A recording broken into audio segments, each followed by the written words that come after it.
উত্তরের জনপদ পঞ্চগড়ের খাদ্য সংস্কৃতির দারুণ এক অধ্যায় টোপা। মিরগড়ের শত বছরের ঐতিহ্য বহন করা এই মিষ্টির বাড়তি কদর তৈরি হয় শীতে। বাইরে থেকে আসে আসে আমরা টপার বিখ্যাত কথা বলি, তারা শোনে এবং খেয়ে বলে যে শুনতে যেমনটা বেশি ভালো লাগে তার থেকে খেয়ে আরো বেশি ভালো লাগে। মেহমান আসে আমাদের বাসায়, তাদেরকে আমরা টপা বিশেষ খাবার হিসেবে টপা আমরা খাইতে দিই। টপার এই স্বাদ আপনি আর সারা দেশের কোথাও পাবেন না। মিরগড় বাজারে সবাই আসে মূলত টপা খাওয়ার জন্য। এটি একটি সুস্বাদু এবং রসালো খাবার। চালের গুঁড়ো আর ময়দার মিশ্রণে তৈরি মণ্ড ছোট ছোট করে ভাজা হয় তেলে। এরপর গুড়ের শিরায় ভিজিয়ে তৈরি হয় রসালো মিষ্টি। পঞ্চগড়ের মিরগড় বাজারের দুটি দোকানেই মিলে এই মিষ্টি, যা প্রতি পিস বিক্রি হয় 10 টাকায়। স্থানীয়রা বলছেন, প্রায় 1 শতাব্দী আগে আমধারী বেওয়া নামে এক নারীর হাতেই উৎপত্তি টোপার।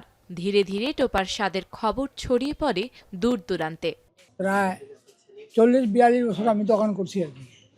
দোকান পর তারপর আমার ছেলে আর কি করছে। প্রথমে হিমালয়, তারপরে ইকোপার, তারপরে মিরগড় বাজারের ঐতিহ্যবাহী টোপা। এই টোপা না খেলে কেউ ওরা যাবে না, এবং কি পার্সেল করেও আমাদের কাছে বিক্রি হয়। টোপা প্রতিদিন আর কি শীতকালে বেশি বিক্রি হয়।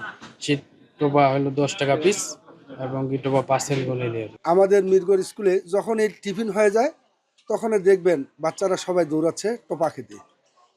কৃত্রিম কোনো রং বা অন্যান্য কোনো কেমিক্যাল ছাড়াই এই টোপা তৈরি করা হয় বলে এটা আসলে আমার জানা মতে শরীরে কোনো ক্ষতি করে না। এটিকে যদি আমরা বাণিজ্যিকভাবে স্থানীয় পর্যায়ে এবং জেলার বাইরে এবং জাতীয় পর্যায়ে আমরা যদি এটি বিপণন কার্যক্রম চালিয়ে যেতে পারি, এটির যে গুণ, এটির যে খাদ্য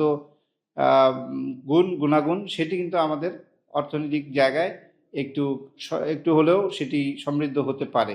স্থানীয়দের মতে টোপা শুধু একটি মিষ্টিই নয়, এটি সংস্কৃতির অংশ, যার স্বাদ, ইতিহাস ও ঐতিহ্য মিলিয়ে টোপা এখন পঞ্চগড়ের অন্যতম ব্র্যান্ড। এখন পঞ্চগড়।